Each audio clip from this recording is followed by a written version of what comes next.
నమస్తే, good morning, అందరికీ శుభోదయం. న్యూస్ టాప్ మార్నింగ్ హెడ్లైన్స్ కి స్వాగతం. తెలంగాణ వార్తాపత్రికల్లో వచ్చిన ముఖ్యమైన వార్తలను ఒకసారి చూద్దాం. ముందుగా వెలుగు వార్తాపత్రికల్లో వచ్చిన ప్రధాన బ్యానర్ ఐటమ్ ని చూస్తే కనుక 4.41 లక్షల మందికి రైతు భరోసా, ఎకరాకు 6,000 చొప్పున 569 కోట్ల రూపాయల జమ, 18,180 మంది కూలీలకు ఆత్మీయ భరోసా సాయం, రైతులు కూలీలకు కలిపి 579 కోట్ల రూపాయలు విడుదల, 51,912 మందికి కొత్త రేషన్ కార్డులు, పాత కార్డుల్లో 1,03,674 మంది పేర్ల నమోదు, 72,000 మందికి ఇందిరమ్మ ఇండ్లు మంజూరు, 563 గ్రామాల్లో 6,87,677 మంది లబ్ధిదారులు, ఒకే రోజు అమల్లోకి 4 స్కీములు. ఇక స్కీము లబ్ధిదారులని చూసుకుంటే కనుక ఇక్కడ ఇచ్చారు. రైతు భరోసా 4,41,911 మంది లబ్ధిదారులకు అందింది. ఇందిరమ్మ ఆత్మీయ భరోసా 18,180 మందికి అందింది. రేషన్ కార్డులు 51,912 మందికి అందాయి.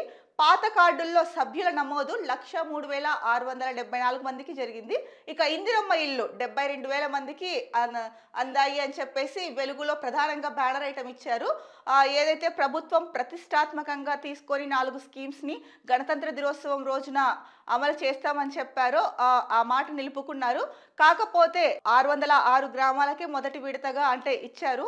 మిగతా గ్రామాలు లబ్ధిదారులు ఎవరైతే ఉన్నారో, అర్హులు ఎవరైతే ఉన్నారో వీళ్ళందరికీ కలిపి ఫిబ్రవరి నుంచి మార్చ్ ఎండింగ్ లోపల ఆ పథకానికి ఎవరైతే అర్హులు ఉన్నారో వాళ్ళకి ఎవ్వరికి అన్యాయం చేయకోకుండా ప్రతి ఒక్కరికి కూడా స్కీమ్ అందుతుంది, అర్హత కలిగిన ప్రతి ఒక్కరికి అని చెప్పేసి సీఎం రేవంత్ రెడ్డి చెప్పారు. ఇందులో భాగంగానే అనర్హులకి ఒక్క స్కీమ్ కూడా వెళ్లేలాగా ఉండకోకుండా కూడా చర్యలు చేపడతాము, కేవలం అర్హత కలిగిన వాళ్ళకే లబ్ధి కలిగేలా చేకూరుస్తామని చెప్పేసి పదే పదే చెప్పారు రేవంత్ రెడ్డి. ఈ నేపథ్యంలో రిపబ్లిక్ డే రోజున ఎంతమందికి ఈ 4 స్కీమ్లో ఎంతమంది లబ్ధి పొందారు అన్నది ఇప్పుడు మనం డీటెయిల్ గా దీంట్లో చూసుకున్నాము. వెలుగులో ఇచ్చినారు. అంటే మొత్తం ఒక్క రైతు భరోసాకి సంబంధించి, ఇందిరమ్మ ఆత్మీయ భరోసాకి సంబంధించి ఎకరాకు 6,000 చొప్పున 569 కోట్లు విడుదల చేశామని అయితే కనుక చెప్పారు. సో కాకపోతే ఇప్పటికీ కూడా ఇంకా కొంత గందరగోళం ఉందనే చెప్పాలి. ఒకవైపు ప్రభుత్వం చెప్తోంది గణతంత్ర దినోత్సవం రోజు రిలీజ్ చేసింది, బానే ఉంది. కాకపోతే గ్రామ స్థాయిలో గ్రౌండ్ రియాలిటీ చూసుకుంటే కనుక ఇంకా పూర్తిగా అర్హులు ఎవరైతే ఉన్నారో వాళ్ళ పేర్లు జాబితాలో లేవు, అనర్హుల పేర్లు ఉన్నాయి అని చెప్పేసి ప్రజల్లో అయితే ఇంకా ఆందోళన ఉంది. మరి దీన్ని ప్రభుత్వం ఏ విధంగా సాల్వ్ చేసి ముందుకు తీసుకెళ్తుంది అన్నది చూడాలి. బహుశా దానికోసమే రిపబ్లిక్ డే రోజున మొత్తం అందరికీ, అర్హులందరికీ ఇవ్వకుండా కేవలం 606 గ్రామాలనే సెలెక్ట్ చేసుకుందేమో. సో ఎక్కడైతే లోపాలు ఉన్నాయో, ఎక్కడైతే కనుక ఉన్న వాళ్ళ పేర్లే అర్హులే, ఉన్న వాళ్ళ పేర్లే 2-3 సార్లు ఉండడము, లేదా అనర్హులు ఎవరైతే ఉన్నారో వాళ్ళ పేర్లు లిస్టులో ఉండడము, అర్హత కలిగిన వాళ్ళ పేర్లు లిస్టులో లేకపోవడము, ఇలాంటివి జరిగాయి. కొన్ని గ్రామాల్లో అయితే కనుక తీవ్రంగానే ప్రజలు ఆందోళన వ్యక్తం చేసి సో వాళ్ళ ఆందోళనని చాలా బాధాకరంగా చెప్పుకున్న సందర్భాలు కూడా మనం చూసాము. సో సీఎం రేవంత్ రెడ్డి గారు దావోస్ పర్యటనలో ఉన్నప్పుడు సో వీళ్ళందరికీ కూడా ఎవరికి ఎవరైతే ఉన్నారో వీళ్ళందరికీ కూడా ఎటువంటి నష్టం వాటిల్లకుండా పథకాలు అందించాలి అన్న ఉద్దేశంతోనే బహుశా మార్చి ఎండింగ్కి ఈ ప్రక్రియ పూర్తి చేస్తామని సీఎం చెప్పినట్టున్నారు. మరి ఏదేమైనప్పటికీ కూడా ప్రభుత్వం చెప్పిన ప్రతిష్టాత్మక స్కీమ్స్ ఏవైతే 4 అమలు చేస్తామన్నారో అవైతే కనుక ఇంప్లిమెంటేషన్లోకి వచ్చేసాయి, కొంతమందికి అందాయి.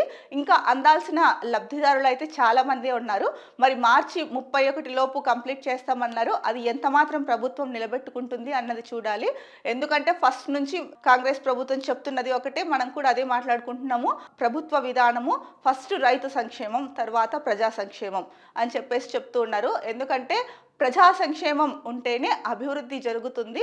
మీరు దావోస్ నుంచి పెట్టుబడులు తీసుకొచ్చారు, 1,78,000 కోట్లకు పైచిలకు, అంటే దాదాపు 2 లక్షల కోట్ల దాకా పెట్టుబడులు తీసుకొచ్చారు. సరే ఆ పరిశ్రమలు ఎప్పుడు వస్తాయి, ఎప్పుడు ఇండస్ట్రీస్ పెడతాయి అన్నది పక్కన పెడితే కనుక సో ఇక్కడ ప్రజలు కూడా కొంత డెవలప్ అయ్యి వాళ్ళు సంతోషంగా ఉంటేనే మీరు ఆ పెట్టుబడులు తీసుకొచ్చి ఆ ప్రాజెక్టులు చేసినా కూడా రెండు ఈక్వల్గా ఉండాలి. ఎప్పుడైనా అభివృద్ధి సంక్షేమం 2 కళ్ళ లాంటిది, ఏ రాష్ట్ర ప్రభుత్వానికైనా దేశ ప్రభుత్వానికైనా.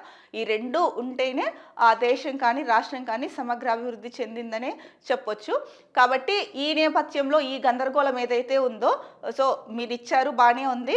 సో డీటెయిల్డ్గా కూడా ఇచ్చారు ఎంతమంది లబ్ధిదారులకు రేషన్ కార్డులు అందాయి, అలాగే పాత రేషన్ కార్డ్స్లో ఏవైనా మార్పులు చేర్పులు ఉన్నాయో అది ఎంతమందికి జరిగింది, ఇందిరమ్మ ఇండ్లు కానీ ఇందిరమ్మ ఆత్మీయ భరోసా కానీ ఇవన్నీ ఇచ్చారు కొంతమంది దాకా. మిగతా ప్రాసెస్ మీరు చెప్పిన మాట ప్రకారం మార్చి 31 వరకు లోపు ఇస్తే కనుక మీ మాట మీద మీరు నిలబడినట్టు ఉంటుంది. ప్లస్ ప్రజల విశ్వాసం కోల్పోరు. మీరు రిపబ్లిక్ డే రోజు అనేసరికి అర్హులు ఎవరైతే ఉన్నారో చాలామంది దానిపైన ఆశలు పెట్టుకొని ఉన్నారు. కాకపోతే లాస్ట్ నిమిషంలో అంటే ఒకరోజు ముందు మీరు 606 గ్రామాల ప్రజలకి అంటే అర్హులైన ప్రజలకి ఇస్తామని చెప్పడం జరిగింది. మిగతావతి అంతా కూడా ఫిబ్రవరి నుంచి మార్చికి కంప్లీట్ చేస్తామని చెప్పింది. సో ఈసారి కూడా మాట తప్పితే ప్రజలకి ప్రభుత్వం పైన ఉన్న విశ్వాసం సన్నగిల్లే అవకాశం ఉంది. మరి ఈ విశ్వాసం సన్నగిల్లకుండా మీరేదైతే ప్రజా సంక్షేమం అన్న నినాదంతో వెళ్తున్నారో దాన్ని నిలబెట్టుకోవాలి అంటే ఎక్కడ ఇలాంటి పొరపాట్లు జరగకుండా ముఖ్యంగా మంత్రివర్గం ఏదైతే ఉందో అలాగే ఎమ్మెల్యేలు ఏదైతే ఉందో ఉన్నతాధికారులు ఐఏఎస్ స్థాయి నుంచి కింది స్థాయి ఉద్యోగుల వరకు ఎవరైతే ఉన్నారో వాళ్ళు ఫీల్డ్ లెవెల్లో ఎక్కడ మిస్కమ్యూనికేషన్ జరగకుండా సమన్వయ లోపం జరగకుండా చూసుకోవాల్సిన బాధ్యత అయితే కనుక ప్రభుత్వం మీద ఉంది. మరి రేవంత్ రెడ్డి దీనిపైన ఎలా ముందుకు వెళ్తారు అన్నది చూడాలి. ఇక మరో ముఖ్యమైన వార్త, రాజ్యాంగంపై మోదీ అమిత్ షా కుట్రలు, బీజేపీకి రిజర్వేషన్లంటే నవ్వులాట, సీఎం రేవంత్. దేశంలో రెండు పరివార్ల నడుమ యుద్ధం, రాజ్యాంగాన్ని మార్చేందుకు గాడ్సే పరివార్ పన్నాగం, పరిరక్షించేందుకు గాంధీ పరివార్ పోరాటం. ఈ పోరాటంలో రాహుల్కు ప్రజలంతా మద్దతు ఇవ్వాలి. బీజేపీ అంటే బ్రిటిష్ జనతా పార్టీ అని విమర్శ. మధ్యప్రదేశ్లో జై బాపు జై భీమ్ జై సంవిధాన్ ర్యాలీకి హాజరైన సీఎం రేవంత్ రెడ్డి. ఇక్కడ ఫోటో కూడా ఇచ్చారండి. సోమవారం మధ్యప్రదేశ్లోని మహూలో నిర్వహించిన జై బాపు జై భీమ్ జై సంవిధాన్ కార్యక్రమంలో మాట్లాడుతున్న సీఎం రేవంత్ రెడ్డి గత కొన్ని రోజులుగా చూసుకుంటే గతంలో కూడా ఇదే అంటే రాజ్యాంగాన్ని రక్షించే బాధ్యత రాహుల్ గాంధీ తీసుకున్నారు. దానికి మేమంతా అండగా నిలబడి ఉద్యమం చేస్తున్నాము. ఇది రాజకీయ ప్రచారం కాదు అని చెప్పేసి రేవంత్ రెడ్డి చెప్పారు. సో ఆ నేపథ్యంలోనే మధ్యప్రదేశ్లో మహూలో నిర్వహించిన ఏదైతే సమావేశం ఉందో అక్కడ ఆ ర్యాలీలో పాల్గొన్నారు రేవంత్ రెడ్డి. ఒక్కటే చెప్పారు, దేశంలో రెండు పరివారాలు నడుస్తున్నాయి, ఒకటి గాడ్సే పరివార్, ఇంకొకటి గాంధీ పరివార్, కాంగ్రెస్ ప్రభుత్వ నినాదము. సో వాళ్ళు ఏంటంటే రాజ్యాంగాన్ని పరిరక్షించే దిశగా ముందుకు వెళ్తున్నారు. బట్ బీజేపీ మాత్రం రాజ్యాంగాన్ని రెస్పెక్ట్ చేయట్లేదు, రాజ్యాంగాన్ని అంటే వాళ్ళకి నవ్వులాటగా ఉంది అని చెప్పేసి, అంటే బీజేపీకి రిజర్వేషన్లు అంటే నవ్వులాటగా ఉంది అని చెప్పేసి చెప్తున్నారు. అలాగే రాజ్యాంగాన్ని పరిరక్షించాలి అన్న ఉద్దేశం అయితే ఈ వార్తా కథనాన్ని చూసుకుంటే కనుక రాజ్యాంగాన్ని పరిరక్షించే ఉద్దేశం బీజేపీకి లేదు అన్నది అర్థమవుతోంది. సో ఈ నేపథ్యంలో రేవంత్ రెడ్డి చెప్పినది ఏంటంటే ఇది ఎన్నికల ర్యాలీ కాదు, రాజ్యాంగాన్ని పరిరక్షించడానికి రాహుల్ గాంధీ నడుం బిగించారు. దాంట్లో భాగంగానే మేమంతా అండగా నిలబడి మేము కూడా రాజ్యాంగ పరిరక్షణలో భాగస్వాములై ముందుకు వెళ్తున్నాము. ఇది రెండు పరివారాల మధ్య జరుగుతున్న యుద్ధం అని చెప్పేసి చాలా స్పష్టంగా చెప్పారు.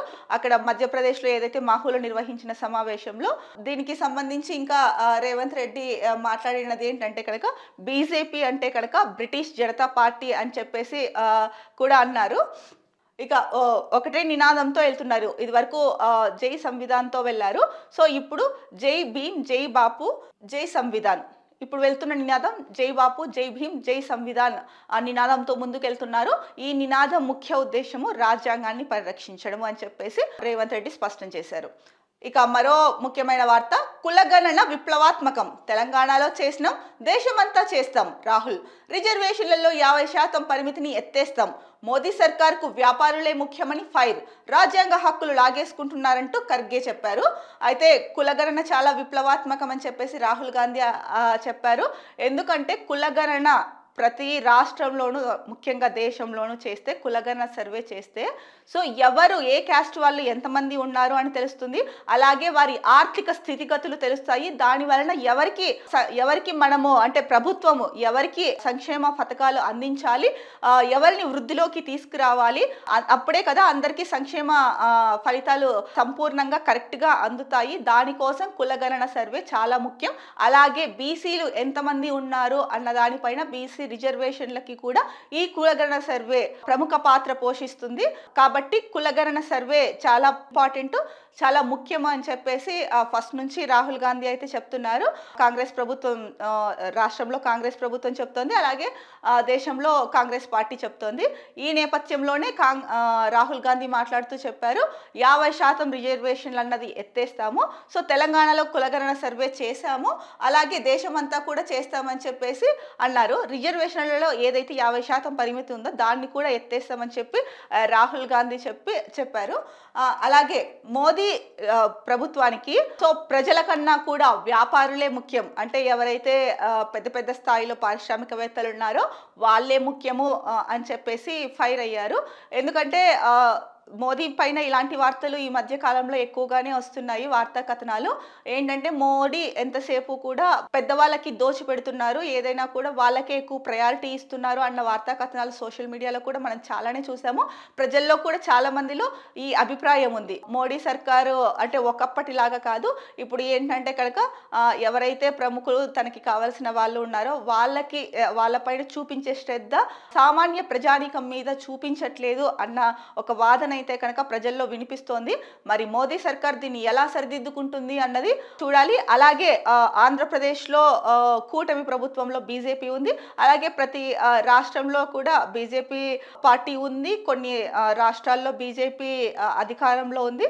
మరి వీళ్ళందరూ అక్కడ వాళ్ళ ప్రజల అభిప్రాయాన్ని ఏ విధంగా కేంద్ర ప్రభుత్వానికి, ముఖ్యంగా ప్రధాని నరేంద్ర మోడీకి తెలియజేస్తున్నారు అన్నది వాళ్ళకే తెలియాలి. ఈ విషయం పైన అయితే కనుక నరేంద్ర మోడీ పునఃసమీక్షించుకోవాలి. ఎందుకంటే దేశాభివృద్ధి ఏ ఒక్క పెద్ద వాళ్ళ చేతుల్లోనూ ఉండదండి. మోడీ గారు ఎప్పుడైతే కనుక కింది స్థాయి నుంచి ఉన్న ప్రజలు అభివృద్ధి చెందుతారో, వాళ్ళు సంక్షేమంగా ఉంటారో అప్పుడే భారతదేశం అభివృద్ధి చెందినట్టు. అది మీకు తెలియందేమీ కాదు, కాకపోతే మీరు ఎందుకు దాన్ని మర్చిపోతున్నారు అన్నది ప్రజలు వాపోతున్నారు.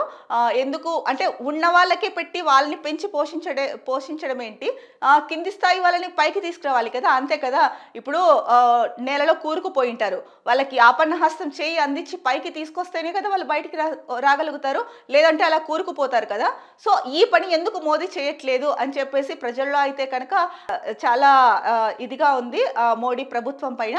మరి మోడీ గారు దీనిపైన ఎలా స్పందిస్తారు అన్నది చూడాలి. అలాగే మోడీ గారు చేయాల్సిన మరో ముఖ్యమైన పని ఏంటంటే పైన మీకు సన్నిహితంగా ఉన్న వాళ్ళు చెప్పిన మాటలు మాత్రమే కాదు, సామాన్య కార్యకర్తలు కూడా ఏమనుకుంటున్నారో వాళ్ళకే ఎక్కువ తెలుస్తుంది గ్రౌండ్ రియాలిటీ. వాళ్ళు ఏం చెప్తున్నారు అన్నదాన్ని మీరు కార్యకర్తలకి కూడా సమయం ఇచ్చి, ఏ రాష్ట్రాల్లో అంటే ఆ రాష్ట్రాల పరంగా వాళ్ళ నుంచి మీరు తీసుకోవాల్సిన అవసరం ఉంది. మొత్తానికైతే కనుక ప్రజల్లో బలంగా వినిపిస్తోన్నది మోదీ అంటే కనుక ఆదాని, ఇవి తప్ప ఏమి గుర్తురావు. ఎందుకంటే ఇప్పుడు మోదీ పాలన అలా ఉంది అన్నది చాలా మంది ప్రజల్లో నాటుకుపోయింది. సో అలా కాకుండా మీరు కింది స్థాయి ప్రజల నుంచి చూడండి. ఇంకొకటి కూడా ప్రధానంగా మోడీ గారి మీద ప్రజల్లో ఉన్న అభిప్రాయము, సౌత్ స్టేట్స్ని చిన్న చూపు చూస్తున్నారు. బడ్జెట్ కేటాయింపుల్లో అవ్వచ్చు, ఇతరత్ర కార్యక్రమాల్లో కావచ్చు, నిధులు కేటాయించడంలో కావచ్చు, దక్షిణాది రాష్ట్రాలని చిన్న చూపు చూస్తున్నారు, అంటే వివక్ష చూపిస్తున్నారు అన్నది ఉంది ఎప్పటి నుంచో ప్రజల్లో. అలాగే కొన్ని రాష్ట్ర ప్రభుత్వాల్లో కూడా ఉంది. దీన్ని మీరేంటంటే భారతదేశం అంటే ఒక్క నార్త్ స్టేట్స్ కాదు కదా, భారతదేశం అంటే మొత్తం ఎన్ని రాష్ట్రాలు ఉన్నాయో అంత, నార్త్ సౌత్ ఈస్ట్ వెస్ట్ అన్ని కలిపి భారతదేశం అవుతుంది. మరి అలాంటప్పుడు కొన్ని ప్రాంతాల మీద వివక్ష, కొన్ని ప్రాంతాల మీద ప్రేమ ఏమాత్రం సరికాదు. ఏ రాష్ట్రం వెనుకబడి ఉందో ఆ రాష్ట్రానికి అధిక ప్రాధాన్యం ఇస్తూ ముందుకు తీసుకెళ్లాల్సిన బాధ్యత మీ పైన ఉంది. సో ఏది ఏమైనా మీరు రాజ్యాంగాన్ని తుంగలో తొక్కకోకుండా, ఆనాడు ఎంతో కష్టపడి రాజ్యాంగాన్ని రాశారు డాక్టర్ అంబేద్కర్ గారు. సో మీరు ఇలాంటి వాటిని మీరు చాలా గౌరవిస్తారు, కానీ మరి ఇప్పుడు ఎందుకు ఇలా చేస్తున్నారో అర్థం కావట్లేదు అన్నది కూడా ప్రజల్లో ఉన్న మాట. మీరు ఏంటంటే కనుక రాజ్యాంగాన్ని తుంగలో తొక్కకోకుండా రాజ్యాంగంలో ఉన్న దాని ప్రకారం ముందుకు వెళ్ళి రాజ్యాంగాన్ని కాపాడాల్సిన బాధ్యత, అట్ ద సేమ్ టైం అన్ని వర్గాల ప్రజలని పైకి తీసుకురావాల్సిన బాధ్యత మీ పైన ఉంది. ఇక మరో ముఖ్యమైన వార్త చూస్తే, సూర్యాపేటలో పరువు హత్య, ప్రేమించి పెండ్లి చేసుకున్న యువకుడి మర్డర్, యువతి కుటుంబ సభ్యులే చంపారని మృతుడి కుటుంబ సభ్యుల ఆరోపణ. సూర్యాపేట మండలం పిల్లలమర్రిలో ఘటన. సో ఒకప్పుడు పరువు హత్యలు చాలా ఎక్కువగా జరిగేటివి, ఆ తర్వాత అవగాహన పెంచడం వల్ల పరువు హత్యలు తగ్గాయి. అంటే ఇంటర్ క్యాస్ట్ మ్యారేజ్ చేసుకున్నారు. వేరే అమ్మాయి వేరే కులపు అబ్బాయిని ప్రేమించిందని, లేదా అబ్బాయి ఇంకో కులపు అమ్మాయిని ప్రేమించారు ఇలా అని చెప్పేసి ముఖ్యంగా అమ్మాయిల తల్లిదండ్రులు ఎక్కువగా మా మా పరువు తీసేశారు ప్రేమించుకొని వేరే కులం అబ్బాయిని మన కులానికి తగ్గిన అబ్బాయిని కాకుండా అని చెప్పేసి పరువు హత్యలైతే కనుక కొన్ని సంవత్సరాల క్రితం చాలా అధిక సంఖ్యలో జరిగేటివి. తర్వాత మార్పు వచ్చింది. మార్పు వచ్చిన తర్వాత ఏం జరిగింది? మార్పు అయితే వచ్చింది కొంత. తర్వాత మళ్ళీ అక్కడక్కడ పరువు హత్యలు జరుగుతున్నాయి. కానీ ఇవి వెలుగులోకి వచ్చినవి మాత్రమే. వెలుగులోకి రాకుండా ఉన్న సంఘటనలు ఎన్ని ఉన్నాయో మనకు తెలియదు. కానీ ఒక్కటి ఆలోచించాలి ఏ పేరెంట్స్ అయినా సరే, ప్రేమించి పెళ్లి చేసుకున్నారు అన్నది పేరెంట్స్ చిన్నప్పటి నుంచి పెంచి పెద్ద చేసుంటారు. వాళ్ళకి ఉంటుంది ఆ బాధ. సో వేరే క్యాస్ట్ వాళ్ళని చేసుకున్నారంటే ముఖ్యంగా గ్రామీణ ప్రాంతాల్లో అయితే కనుక, సిటీస్లో అయితే అంత పట్టించుకోవట్లేదేమో కానీ గ్రామీణ ప్రాంతాల్లో అయితే కనుక చుట్టుపక్కల వాళ్ళు సమాజానికి భయపడి సమాజానికే గౌరవం ఇస్తూ, సో సమాజంలో మనం మంచిగా ఉండాలి కాబట్టి, అంటే మంచి పేరు ప్రఖ్యాతలతో ఉండాలి కాబట్టి, సో ఏది చేసినా కూడా సమాజాన్ని దృష్టిలో పెట్టుకొని చేస్తారు. అట్ ద సేమ్ టైం ఎవరైతే అమ్మాయి అవ్వచ్చు అబ్బాయి అవ్వచ్చు, మీరు ప్రేమించుకుంటే ఇంట్లో పేరెంట్స్ ఒప్పుకునేలాగా ఒప్పించుకునేలాగా చేసుకోవాలి. కానీ ఇలా పారిపోయి పెళ్ళిళ్ళు చేసుకోవడం కూడా కరెక్ట్ కాదు. ఎందుకంటే వాళ్ళు చిన్నప్పటి నుంచి మీ పైన ఎన్నో ఆశలు పెట్టుకొని ఉంటారు. వాళ్ళు ఎన్ని కష్టాలు పడైనా సరే మిమ్మల్ని చదివించి ఒక ఉన్నత స్థాయికి తీసుకురావాలని కలలు కంటారు, అదే చేస్తారు. అలాగే ఒక అమ్మాయిని ఇచ్చే ముందు కూడా తాహతుకు మించి కూడా ఇచ్చినవి సందర్భాలు, అంటే వాళ్ళ తాహతుకు మించి అమ్మాయిని మంచి కుటుంబాలకి ఇచ్చినవి కూడా మనం చూస్తూనే ఉన్నాము. ఇది చాలా మందికి తెలిసిన, అంటే బహిరంగ వాస్తవమే, బహిరంగ రహస్యమే. సో కాబట్టి అమ్మాయిలు అయినా సరే అబ్బాయిలు అయినా సరే, సో మీరు సరే ప్రేమించుకున్నారు, మరి అన్నేళ్ల కన్న తల్లిదండ్రుల ప్రేమని కూడా గుర్తించాలి కదా. లేట్ అయితే అయ్యింది, సంవత్సరం 2 సంవత్సరాలు 3 సంవత్సరాలు, పేరెంట్స్ని ఒప్పించండి, కన్విన్స్ చేయండి. ఏ సపోర్టు లేకోకుండా అలా వెళ్ళిపోవడం కూడా కరెక్ట్ కాదు. ఎందుకంటే వాళ్ళకి భయం ఉంటుంది అబ్బాయి ఎలాంటి వాడో అని చెప్పేసి. అబ్బాయి పేరెంట్స్లో కూడా ఉంటుంది, సో ఎలాంటి వాళ్ళు అన్నది. ఇదంతా పక్కన పెడితే కనుక ముఖ్యంగా పేరెంట్స్ ఎవరైతే ఉన్నారో, మీకు నచ్చకుండా మీ పిల్లలు ఇలాంటి పని చేసినప్పుడు పరువు హత్యలు అన్నది చాలా చాలా చాలా తప్పు. దీనికి శిక్ష ఉంటుందని మీకు కూడా తెలుసు. కాకపోతే ఒక్కొక్కసారి చుట్టుపక్కల వాళ్ళు సూటిపోటు మాటలు అంటున్నారనో, లేదా మీ హోప్స్ని అడియాసలు చేశారనో, క్షణికావేశంలో ఒక పని వల్ల జీవితాంతం బాధపడాల్సి వస్తుంది, శిక్ష అనుభవించాల్సి వస్తుంది. సో ఇకనైనా పరువు హత్యలకు ఫుల్ స్టాప్ పెడితే మంచిది. సో దీనిపైన అందరూ జాగృతం అవ్వాల్సిన అవసరం ఎంతైనా ఉంది. స్వచ్ఛంద సంస్థలు కూడా ఇదివరకు చాలా అవగాహన కల్పించాయి. ప్రతి ఒక్కరూ కూడా దీన్ని, అంటే ఎవరికి వాళ్ళు తెలుసుకొని ముందుకు వెళ్ళాలి. సో ఇక మరో ముఖ్యమైన వార్త చూసుకుంటే, బీజేపీ కాంగ్రెస్ మధ్య గద్దర్ వార్.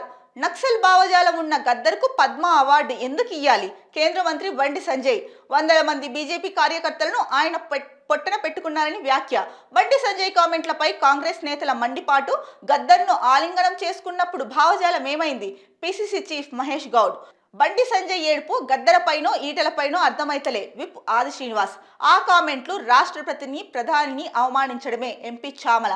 గద్దర్ను పొగుడుతూ మోదీ రాసిన లేఖను బయటపెట్టిన సామ రామ్మోహన్ రెడ్డి. సో పద్మ పురస్కారాల్లో తెలంగాణ రాష్ట్రానికి అన్యాయం జరిగింది, వివక్ష చూపించారు అని చెప్పేసి లిస్టు ప్రకటించినప్పుడే సీఎం రేవంత్ రెడ్డి దానిపైన స్పందించడం జరిగింది. వివక్ష చూపుతున్నారు, ఇది అసంతృప్తిగా ఉంది, ప్రధానికి లేఖ రాసే యోచనలో ఉన్నారని కూడా చెప్పారు. ఆ తర్వాత రిపబ్లిక్ డే రోజు కూడా ఆయన అదే చెప్పారు, పద్మ అవార్డుల్లో తెలంగాణకు అన్యాయం జరిగింది. సో చాలా మంది తెలంగాణలో సేవ చేసిన వాళ్ళు ఉన్నారు వివిధ రంగాల్లో, వాళ్ళందరినీ ఎందుకు గుర్తించలేదు, వాళ్ళకి ఎందుకు ఇవ్వలేదు? తెలంగాణ కోసం పోరాడిన ప్రొఫెసర్ జయశంకర్ గారు అవ్వచ్చు, ఇలాంటి వాళ్ళు చాలా మంది ఉన్నారు, వీళ్ళకి ఎందుకు ఇవ్వలేదు అని చెప్పేసి రేవంత్ రెడ్డి ఆవేదన వ్యక్తం చేశారు. ఈ నేపథ్యంలో నిన్న బండి సంజయ్, బీజేపీకి చెందిన బండి సంజయ్ ఎవరైతే ఉన్నారో తను గద్దర్ మీద కీలక వ్యాఖ్యలు చేశారండి. ఏంటంటే గద్దర్ నక్సల్స్ భావజాలం ఉన్న వ్యక్తి, ఆయనకి ఎందుకు ఇవ్వము పద్మ అవార్డు ఇవ్వము అని చెప్పేసి కీలక వ్యాఖ్యలు, ఒక రకంగా చెప్పాలంటే ఇవి సంచలన వ్యాఖ్యలు అని చెప్పొచ్చు. గద్దర్ ఏంటంటే తన పాటలతో ఎంతమంది ప్రజలను జాగృతం చేశారో అది అందరికీ తెలిసిందే. తెలంగాణ ఉద్యమం అప్పుడైతేనేమి, అంతకుముందు తెలంగాణ ఉద్యమంకి ముందు సమయంలో అయితేనేమి చాలామంది యువతలో కానీ రాజకీయ నేతల్లో కానీ కానీ తన పాటల ద్వారా విప్లవాత్మకమైన మార్పులు తీసుకురావాలని చెప్పేసి యువతను చైతన్యపరిచేందుకు పాటలు ఎంచుకున్నారు. ఆ పాటల ద్వారా చాలా మంది యువతను జాగృతం చేశారు. అలాంటి గద్దర్ మీద బండి సంజయ్ చేసిన వ్యాఖ్యలు చాలా అసమంజసనీయము, అసహేతుకము అని చెప్పేసి కాంగ్రెస్ నేతలు చెప్తున్నారు. దీనిపైనే కాంగ్రెస్ నేతలు మాట్లాడుతూ చెప్పారు. మరి నక్సల్స్ భావజాలం ఉన్న వ్యక్తి అయితే కనుక గద్దర్ని ఆలింగనం చేసుకున్నప్పుడు ఏమైంది మీకు? అప్పుడు కనిపించలేదా భావజాలం అని అడుగుతున్నారు. అలాగే ఎంపీ చామల కిరణ్ కుమార్ రెడ్డి కూడా, కాంగ్రెస్ ఎంపీ చామల కిరణ్ కుమార్ రెడ్డి కూడా నిన్న దీనిపైన బండి సంజయ్కి కౌంటర్ ఇచ్చారు. ఈ నేపథ్యంలో ఏది ఏమైనా సరే బండి సంజయ్ ఇలాంటి వ్యాఖ్యలు చేయడము ఏమాత్రము, అంటే ఒక ప్రజాప్రతినిధిగా ఉండి ఇలాంటి వ్యాఖ్యలు చేయడము ఏమాత్రం కరెక్ట్ కాదు. అది ఆయన కూడా సమీక్షించుకొని తన వ్యాఖ్యలు వెనక్కి తీసుకోవాలని చెప్పేసి చాలా మంది ప్రజలు అభిప్రాయపడుతున్నారు. ఇప్పుడు ఈనాడు న్యూస్ పేపర్లో వచ్చిన ప్రధాన అంశాలని చూసుకుంటే కనుక, వలసల అక్రమంగా దేశంలోకి ప్రవేశించిన వారిపై అమెరికా ఉక్కుపాదం, సైనిక విమానాల్లో తిప్పి పంపుతున్న అగ్రరాజ్యం, ఇరుగు పొరుగు దేశాల ఆక్రోశం అడ్డుకోవడానికి బ్రెజిల్, మెక్సికో, కొలంబియా ప్రయత్నాలు, ఆంక్షల కొరడాతో దారికి తెచ్చుకుంటున్న ట్రంప్, గురుద్వారాల్లో తనిఖీలపై సిక్కుల మండిపాటు, బయట పార్ట్ టైం ఉద్యోగాలు చేయడానికి జంకుతున్న విద్యార్థులు. సో ఇక్కడ చూసుకుంటే కనుక ఒక ఫోటో ఇచ్చారు. అమెరికాలోని ఆరిజోనా రాష్ట్రం టెక్సన్లో పోలీసుల నిర్బంధంలో అక్రమ వలసదారుడు. అయితే ట్రంప్ ఏదైతే కనుక అన్నాడో, అధికారంలోకి అంటే ప్రమాణ స్వీకారం చేసిన తర్వాత అక్రమ వలసదారులను ఆయా దేశాలకు పంపించేస్తాము అని చెప్పేసి అన్నమాట ప్రకారమే రోజుల వ్యవధిలోనే ఎప్పుడూ లేనిది అమెరికా చరిత్రలో మొట్టమొదటిసారిగా యుద్ధ విమానాలను ఉపయోగించి అక్రమ వలసదారులను ఆయా దేశాలకు పంపిస్తున్నారు. కానీ ఇది తను పంపించే విధానం ఏదైతే ఉందో అది హర్షించదగ్గ విషయం కాదు. ఎందుకంటే వాళ్ళేదో నేరం చేసిన వాళ్ళలాగా వాళ్ళ చేతులకి సంఖ్యలు బేడీలు వేసి పంపిస్తున్నారు అని చెప్పేసి కొలంబియా కానీ, మెక్సికో కానీ, బ్రెజిల్ కానీ ఈ దేశాలు అభిప్రాయపడుతున్నారు. వాళ్ళని నేరస్తుల్లాగా చూస్తున్నారు. ఇది ఏమాత్రం కరెక్ట్ కాదని చెప్పేసి ప్రయత్నాలని తిప్పికొట్టే ప్రయత్నం చేస్తుంటే కనుక అమెరికా వాళ్ళపైన కొన్ని ఆంక్షలు పెట్టేసి దాంతో బెదిరిస్తోందనమాట. ట్రంప్ ఎప్పుడొచ్చినా సరే, అంటే ఇంతకుముందు రెండో టైం ట్రంప్ అధికారంలోకి రావడం, ఇంతకుముందు అధికారంలోకి వచ్చినప్పుడు కూడా ఇలాంటి కఠిన చర్యలే తీసుకున్నారు. సో చాలా తన పైన ఏంటంటే ఒక నెగిటివిటీ అన్నది ఏర్పడింది అనమాట బయట దేశాల్లో.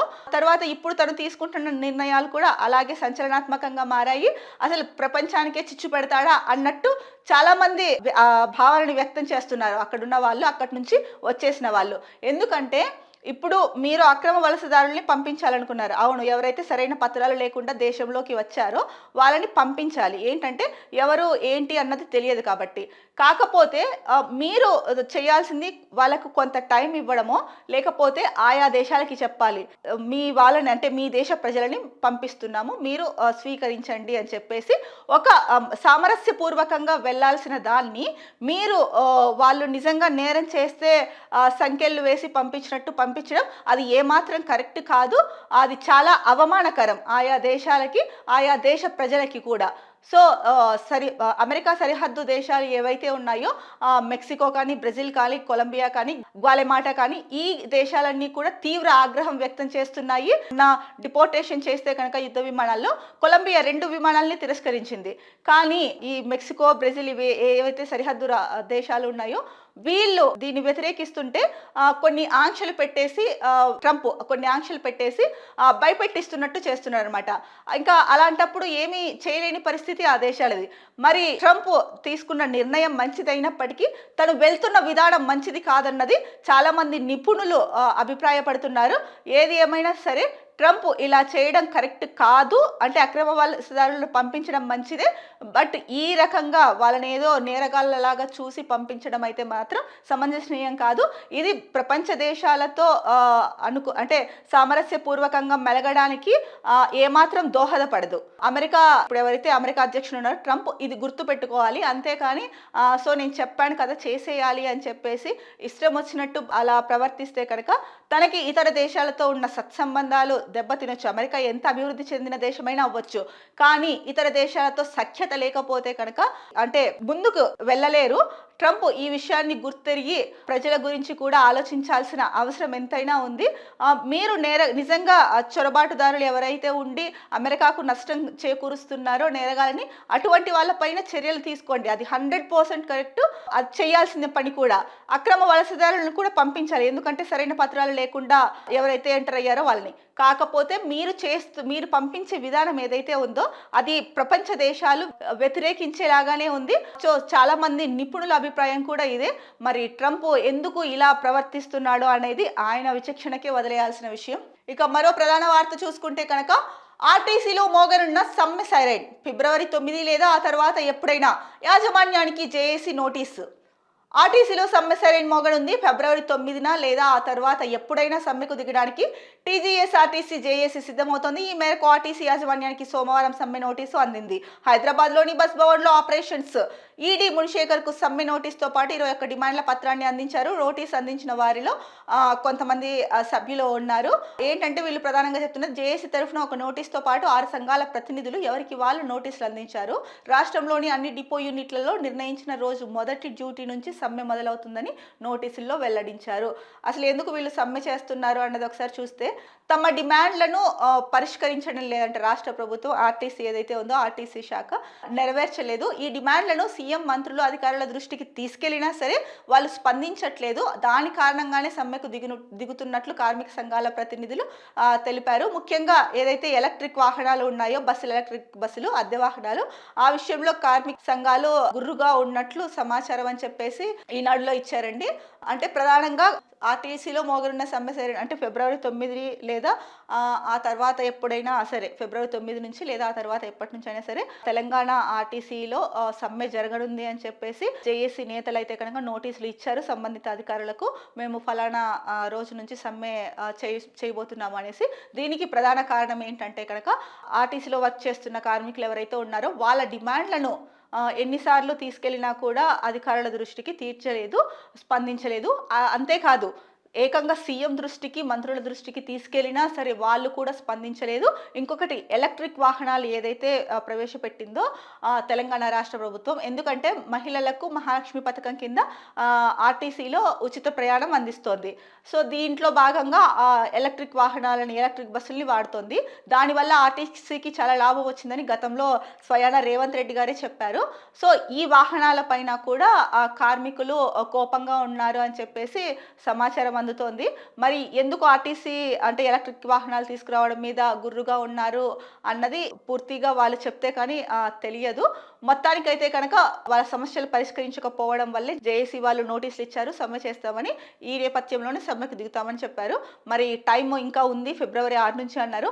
ఆలోగా అయినా సరే ప్రభుత్వం వీళ్ళ సమస్యల్ని తీరుస్తుందా, వాళ్ళ డిమాండ్లు ఏవైతే ఉన్నాయో వాళ్ళతో సామరస్యపూర్వకంగా మాట్లాడి సమస్యను పరిష్కరిస్తుందా లేదా అన్నదైతే కనుక వేచి చూడాల్సిన అంశం. ఇక ఈనాడులో వచ్చిన ముఖ్యమైన న్యూస్ చూసుకున్నాము ఇప్పటి వరకు. ఇక మరో వార్తాపత్రిక నమస్తే తెలంగాణలో ప్రధాన బ్యానర్ ఐటమ్ చూసుకుంటే కనుక భరోసాపై భంగపాటే, పెట్టుబడి సాయం మరింత ఆలస్యం, తొలి రోజు పైలట్ గ్రామాలకే, నిరుపయోగ భూముల లెక్క తేల్చడంలో గందరగోళం, 26 నుంచే రైతు భరోసా అమలు చేస్తామన్న సర్కార్, మిగిలిన గ్రామాలకు ఎప్పుడిస్తారో చెప్పని ప్రభుత్వం, పూర్తి కాని భూముల సర్వే, డేటా ఎంట్రీలోను జాప్యం, ఆ భూములను ఫ్రీజ్ చేస్తేనే రైతు భరోసాలకు లైన్ క్లియర్, సీఎం చెప్పినట్టు భరోసా కోసం 2 నెలలు ఆగాల్సిందేనా, 577 గ్రామాల రైతులకు 569 కోట్ల రూపాయల జమ, తుమ్మల నాగేశ్వరరావు గారు చెప్పారు. ఆ పాయింట్ ఇచ్చారు ఇక్కడ. అయితే ఇక్కడ ప్రధానంగా చూసుకుంటే కనుక నమస్తే తెలంగాణలో భరోసాపై భంగపాటే అన్న హెడ్లైన్ తో ఇచ్చారు. ఇక్కడ అంటున్నారు ఎప్పుడు ఇస్తారు అన్నది, అంటే మిగిలిన గ్రామాలకు ఎప్పుడు ఇస్తారు అన్నది ప్రభుత్వం స్పష్టంగా చెప్పలేదని చెప్తున్నారు. సో కాకపోతే ఏంటంటే ఫిబ్రవరి నుంచి మార్చి ఎండింగ్ లో పూర్తి చేస్తామని అయితే మరి ప్రభుత్వం చెప్పింది. మరి నమస్తే తెలంగాణలో అయితే కనుక వార్తా ఐటమ్ చూసుకుంటే కనుక సో ఇది ఎప్పుడు ఇస్తారు అన్నది ప్రభుత్వం స్పష్టత ఇవ్వలేదు అని చెప్పేసి ఇచ్చారు. మరి ఏ వార్త కరెక్ట్ అనుకోవాలి? చాలా న్యూస్ పేపర్స్‌లో అయితే కనుక ఫిబ్రవరి నుంచి మార్చి లోపల ఈ స్కీమ్స్ ఏదైతే మేము చెప్పామో ముందు 606 గ్రామాలకు ఇచ్చాము. తర్వాత మిగతా వాటికి అర్హులు ఎవరైతే ఉన్నారో ఆయా గ్రామాల్లో వాళ్ళందరికీ ఇచ్చేస్తాము అని చెప్పారు. నమస్తే తెలంగాణలో మాత్రం దానికి అంటే ఆపోజిట్‌గా ఉంది న్యూస్. ఎప్పుడిస్తారో స్పష్టం చెయ్యలేదు అని చెప్పేసి. మరి ఎందుకు ఇలా ఉంది అన్నది వాళ్ళకే తెలియాలి. ఎందుకు ఇలా రాశారు అన్నది. ఇది నమస్తే తెలంగాణలో వచ్చిన ముఖ్యమైన వార్త. ఇక మరో వార్తా పత్రిక చూసుకుంటే కనుక దిశలో రిటైర్డ్ ఆఫీసర్లకు నో ఎక్స్టెన్షన్, మళ్లీ పొడిగింపు ఇవ్వొద్దని సీఎం ఆదేశాలు. మార్చి తర్వాత దాదాపు 1000 మంది ఇంటికే, అన్ని శాఖలకు సీఎస్ సర్క్యులర్. అత్యధికంగా మున్సిపల్ శాఖలో 200 మంది, వీరంతా బీఆర్ఎస్ కు కొమ్ము కాస్తున్నట్లు ఆరోపణలు. కాంగ్రెస్ పవర్లోకి రాగానే 55,000 ఉద్యోగాల భర్తీ, 10,000 మంది కాంట్రాక్ట్ ఉద్యోగుల కొనసాగింపుపై అనుమానాలు. అయితే ఎవరైతే రిటైర్డ్ ఆఫీసర్స్ ఉన్నారో వాళ్ళకి ఎక్స్టెన్షన్ ఉండదు అని చెప్పేసి సీఎం రేవంత్ రెడ్డి చెప్పారు. ఎందుకంటే కనుక చాలా ఆఫీసెస్లో, ప్రభుత్వ ఆఫీసెస్లో మనం చూస్తూ ఉంటాము, రిటైర్ అయ్యి ఉంటారు. కాకపోతే వాళ్ళ సేవలు, వాళ్ళ అనుభవాన్ని వినియోగించుకునేందుకు ఒక్కొక్కసారి ఎక్స్టెన్షన్ ఇస్తారు. సో ఇప్పుడు ఎవరైతే కనుక రిటైర్డ్ అవుతున్నారో వాళ్ళకి ఎక్స్టెన్షన్ ఇవ్వద్దు అని చెప్పేసి రేవంత్ రెడ్డి ఆదేశాలు అయితే జారీ చేశారు. ఇది దిశలో వచ్చిన ముఖ్యమైన వార్త. ఇది ఇవాల్టి తెలంగాణకు సంబంధించిన వార్తాపత్రికల్లో వచ్చిన ప్రధాన అంశాలు. రేపటి న్యూస్ అనాలిసిస్లో మళ్ళీ కలుద్దాం. అంతవరకు సెలవు, నమస్కారం. Be happy, stay strong, stay healthy.